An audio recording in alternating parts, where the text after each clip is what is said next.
Praise the lord. యేసయ్య పరిశుద్ధ ఘనమైన నామమును బట్టి డైలీ బడి కార్యక్రమాన్ని చూస్తున్న ప్రేమైన ఆత్మీయులారా, యేసయ్య కృపా పరిచర్య సంఘ పక్షాన నా హృదయపూర్వకమైన వందనాలు తెలియజేస్తూ ఉన్నాను. అందరూ బాగున్నారు కదండి? ప్రతిరోజు మరి ప్రార్థన చేసుకుంటున్నారా? దేవుని వాక్యాన్ని చదువుకుంటున్నారా? మరి ప్రతిరోజు ఈ యొక్క ఛానల్ ద్వారా షార్ట్ మెసేజ్లు అప్లోడ్ అవుతా ఉన్నాయి. చాలా మంది చూస్తూ ఉన్నారు, ప్రార్థన రిక్వెస్ట్ కూడా పెడుతూ ఉన్నారండి. అందును బట్టి దేవునికి మహిమ కలుగును గాక.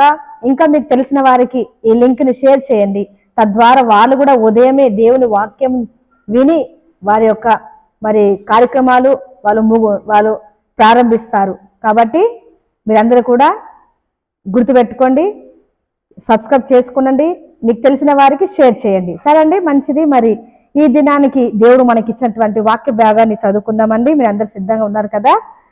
కీర్తనల గ్రంథము 125వ కీర్తన 2వ చరణము. కీర్తనలు 125 కీర్తన 2వ చరణం చదువుతున్నానండి నేను. యెరూషలేము చుట్టూ పర్వతములు ఉన్నట్లు యెహోవా ఇది మొదలుకొని నిత్యము తన ప్రజల చుట్టూ ఉండును. మరలా చదువుతానండి. యెరూషలేము చుట్టూ పర్వతాలు ఉన్నట్లు యెహోవా ఇది మొదలుకొని నిత్యము తన ప్రజల చుట్టూ ఉండును.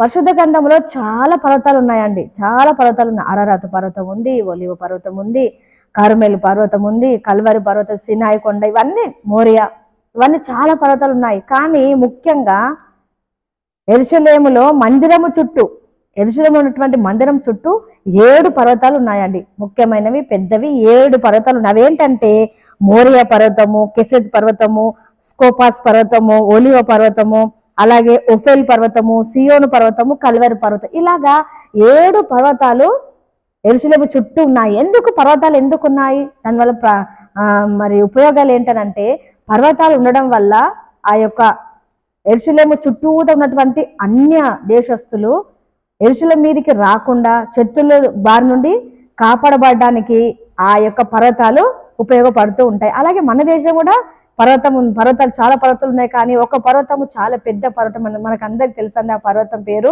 ఎవరెస్ట్ పర్వతం. అది దగ్గర 8,800 పొడవు ఉంటుందంట. అలాగే 29,000 ఫీట్ హైట్ ఉంటుందంట. ఆ పర్వతాన్ని బట్టి కూడా మన దేశానికి ఎంతో ఉపయోగం ఉందండి. ఎందుకంటే శత్రులు రాకుండా, శత్రుల భయాల నుండి మనకు ఆ పర్వతాలు కాపాడుతూ ఉన్నాయి. అలాగే ఎలాగైతే ఈ పర్వతాలు మన దేశానికి కానీ, యెరూషలేము కానీ పర్వతాలు ఎలాగైతే అడ్డుగా ఉన్నాయో శత్రులు రాకుండా, దేవుడు కూడా మన చుట్టూ ఆ పర్వతాలాగా ఉంటాడంట. మనకు శత్రువులు ఎవరండి? ఆత్మీయులుగా, దేవుని నమ్ముకున్న బిడ్డలుగా ఒకడు ఉన్నాడు మనకు శత్రువు, వాడే అపవాది. అందుకే పేతురు పత్రిక 1 పేతురు పత్రిక 5వ అధ్యాయము 8వ వచనంలో ఉంటుంది, మీ విరోధి అయిన అపవాది అని అంటాడంట. అక్కడ పేతురు, అపోస్తలుడైన బట్టి పేతురు అంటాడు, మీ విరోధి అయిన అపవాది ఎవరు మృంగుదునా అని గర్జించే సింహం వలె తిరుగులాడుచూ ఉన్నాడు అని అంటాడు. మన విరోధి అపవాది అండి.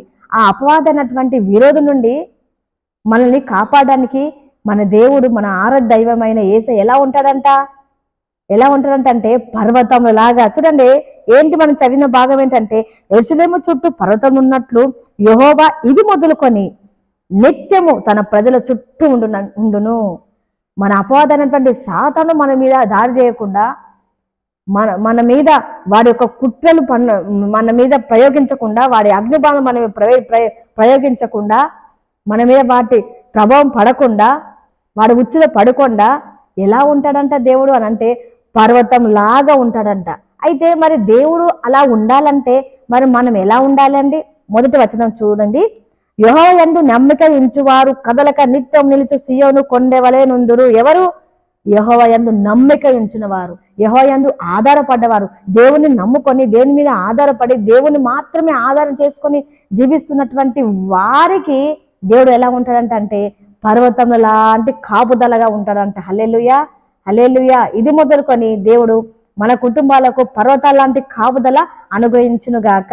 ఆమేన్. చిన్న ప్రార్థన చేస్తానండి. స్తోత్రము తండ్రి, మహోన్నతుడా, పరిశుద్ధుడా, నీ ఘనమైన నామమును బట్టి నీకు వందనాలయ్యా. ఈ ఉదయకాల సమయంలో డైలీ బెడ్ కార్యక్రమం ద్వారా ప్రభువా యేసయ్యా, ఇదిగో తండ్రి నాయన, ఇదిగో మాతో మీరు మాట్లాడినటువంటి మీ అమూల్యమైన మాటలను బట్టి వందనాలు తండ్రి. ఆ యెరూషలేము చుట్టూ పర్వతాలు ఉన్నట్లుగా ఇది మొదలుకొని నీ ప్రజల చుట్టూ నాయన తోడుగా ఉంటానని వాగ్దానం చేస్తారు ప్రభా, నీకు స్తోత్రాలు. పర్వతాలు ఎలాంటి మరి నాయన కాపుదల మరి ఇస్తున్నాయో అలాంటి కాపుదల ప్రభా, ఇదిగో నీ యందు భయభక్తి గల వారికి నువ్వు ఇస్తానని వాగ్దానం చేస్తున్నావు. ఇది మొదలుకొని తండ్రి, ఇదిగో నాయన ఈ వాక్యం వింటున్నటువంటి ప్రియుల చుట్టూ, బిడ్డల చుట్టూ, కుటుంబాల చుట్టూ నాయన ఇదిగో మీరు తోడుగా ఉండి పర్వతాల లాంటి కాపుదల మీరు అనుగ్రహిస్తున్నందుకే నీకు వందనాలు చెల్లిస్తూ యేసు పరిశుద్ధ నామమును బట్టి అడిగి పొందుకొని నాము తండ్రి, ఆమేన్. అందరికి వందనాలండి. Praise the lord.